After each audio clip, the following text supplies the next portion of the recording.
की या ठिकाणी जरांगे पाटलांवर मुंबईला येण्याची वेळ येणारच नाही।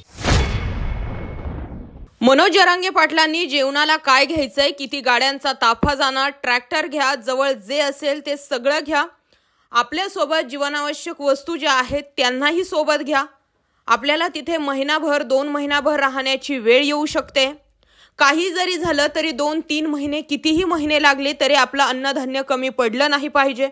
इथपर्यंत जरांगेंनी जी आहे ती आंदोलनाची तयारी केली आहे। 20 जानेवारी ही तारीखही ठरवली आहे। जर अंतरवालीत जे घडलं तेच मुंबईत घडवण्याचा प्रयत्न केला, आपले ट्रॅक्टर जप्त झाले, आपल्याला अडवलं गेलं, आपल्यावरती लाठीचार्ज झाला, तर पुढचा मुक्काम हा देवेंद्र फडणवीसांच्या घरासमोर असेल, अशा शब्दामध्ये जरांगेंनी आधीच सरकारला इशारा देऊन ठेवला। एकंदरीत काय तर मनोज जरांगे पाटलांनी सगळं पेरून ठेवलंय। आता उगवणार काय हे 20 जानेवारीला समजणार आहेत। पण त्या अगोदरच गिरीश महाजन यांनी एक महत्त्वाचं वक्तव्य केलंय की जरांगे पाटलांना मुंबईपर्यंत येण्याची वेळच येणार नाही।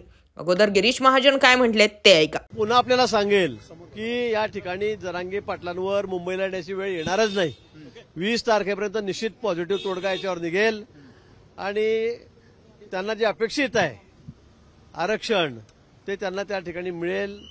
पण तो मुंबईला एवढ्या मोठ्या संख्येमध्ये आमचे मराठा बांधव येतील, इथे काहीतरी मग अजून मग ट्रॅफिक असेल, मग लोकांचं दैनंदिन जीवन असेल, शाळेचे मुलं आहेत, कॉलेजचे आहेत, म्हणजे मोठा प्रश्न निर्माण होईल। आणि म्हणून मला असं वाटतं की त्यांना जे अपेक्षित आहे ते त्यांना मिळालं तर ते या ठिकाणी येणारच नाही। आणि सरकारची भूमिका अतिशय प्रामाणिक आहे, आम्हाला टिकणारं आरक्षणच त्यांना द्यायचं आहे।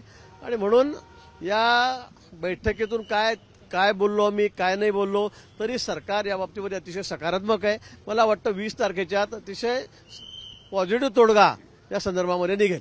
तर सरकारला काही जरी झालं तरी जरांगेंवरती तोडगा काढणं गरजेचं आहे। त्यामुळे 20 जानेवारी अगोदर नेमकं काय घडतंय ते पाहणं महत्त्वाचं असणार। तुम्हाला काय वाटतंय? मनोज जरांगे पाटील मुंबईच्या दिशेने रवाना होतील की पुन्हा एकदा 20 जानेवारी नंतर तारीख पे तारीख देतील? कमेंट करा।